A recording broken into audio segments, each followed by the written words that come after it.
Inireklamo ng mga miyembro ng Kingdom of Jesus Christ ang pagbabawal ng PNP na magamit ang kanilang katedral para sa selebrasyon ng kanilang ika-39 na anibersaryo ngayong araw. Meron pa umunong ipinupuslit na pampasabog at naririnig na tunog ng drilling equipment. Mula sa Davao City, nakatutok live si Kent Abrigana ng GMA Regional TV. Kent? Piya, sa mga oras na ito, nagpapatuloy pa rin umano ang drilling sa loob ng JMC building sa KOJC compound. Ayon naman sa PNP, wala umano silang ideya sa umano'y pagdidrill sa loob ng compound.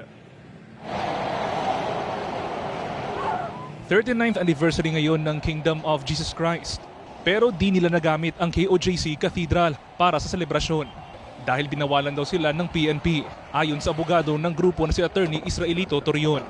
Sa harap ng Kingdom sila nagdiwang. Same lang sir, happy kami.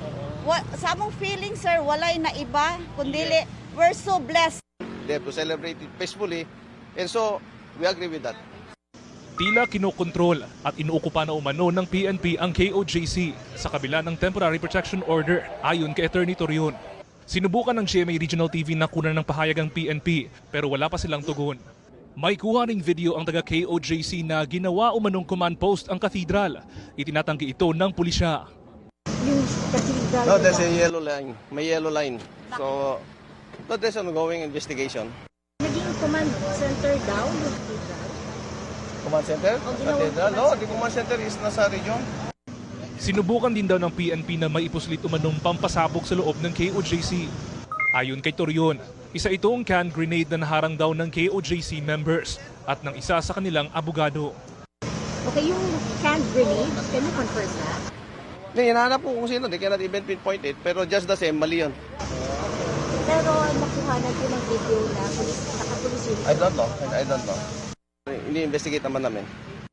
Nauna na rin kinwestiyon ng KOJC ang pagpapapasok ng mga kahon at iba pang kagamitan ng PNP sa loob ng compound na hindi idinadaan sa scanner. Sagot ng Pro 11. This is a legitimate police operations and there is a necessity, for example, in this case, yung mga troops on the ground that meron tayong operational secrecy and to protect the integrity of the operations, to protect the secrecy of the operations, there's a certain level of secrecy in the operations. Naglabas din ang legal team ng KOJC ng larawan. Malalim na hukay sa basement umano ng JMC building sa KOJC compound. Sabi ni Attorney Torion, gusto niyang kumpirmahin kung si PNP Chief General Romel Marbil ang nag-utos ng paghukay. Sa isa pang video ng KOJC, may mga tunog na mga drilling equipment at mga tao sa gusali. Sinagot naman ito ng PNP. Wala kaming information tungkol dyan, and then hindi rin lahat ng mga tactical and strategic movements ay pinapaalam para po hindi na ma-jeopardize ang operation namin. Are you really drilling into the bunker of Pastor? No information on that. What are other ways you employ? Other ways is human intelligence, reliable source of information, and of course, the technical support that we are getting that are being used by our police officers. Mga kapuso, yan po ang ulat ni Kent Abrigana ng GMA Regional TV.